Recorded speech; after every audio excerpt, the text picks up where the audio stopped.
পাঁচলাই চাৰফাং পৰিষদীয় সমষ্টিত যিকেইটা ভোট আছে বেছিভাগ ভোটেই বিজেপিৰ পক্ষত আছে সেয়া আগৰ পৰাই আমি জানি আহিছোঁ তো এতিয়া বিজেপিৰ পক্ষতে আছে আজি দেখা পোৱা গৈছে প্ৰায় 2 শতাধিক যুৱক ওলাই আহিছে হয় যুৱকসকল তাৰমানে আমাৰ পাঁচলাই পৰিষদীয় সমষ্টিৰ যিকেইটা VCDC আছে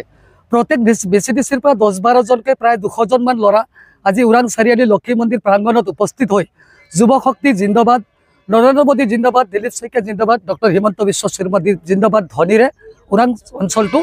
মানে ওৰাং অঞ্চলটো কঁপাই তুলিছে চাওক অন্যতম যুৱ প্ৰত্যক্ষ মানে প্ৰাৰ্থী বুলি কওঁতে অন্যতম প্ৰাৰ্থী নহয়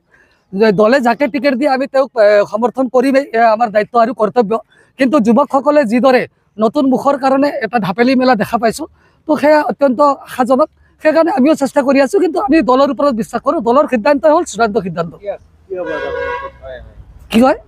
পাঁচলাই পৰিষদীয় সমষ্টিত বিজেপি দলে যাকে প্ৰাৰ্থিত্ব প্ৰদান নকৰক কিয় বিপুল ভোটৰ ব্যৱধানত জয় হ'বলৈ গৈ আছে বিজেপিৰ প্ৰাৰ্থী কোন কোন দলৰ বুলি কওঁতো বিভিন্ন ৰাজনৈতিক দলৰ পৰা ইয়াত আছে তাৰোপৰি কোনো ৰাজনৈতিক দলত নথকা আমাৰ বিজেপি দলৰ শুভাকাংক্ষী প্ৰায় 50 জন মান আহিছে আমাৰ এই 200 জনৰ ভিতৰত 50 জন শুভাকাংক্ষী আছে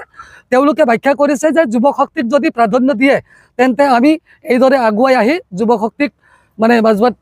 পৰিষদীয় সমষ্টিৰ পৰা জয় কৰোৱাৰ প্ৰয়াস কৰিম বুলি কৈছে আৰু দিলীপ শইকীয়া জিন্দাবাদ জিন্দাবাদ জিন্দাবাদ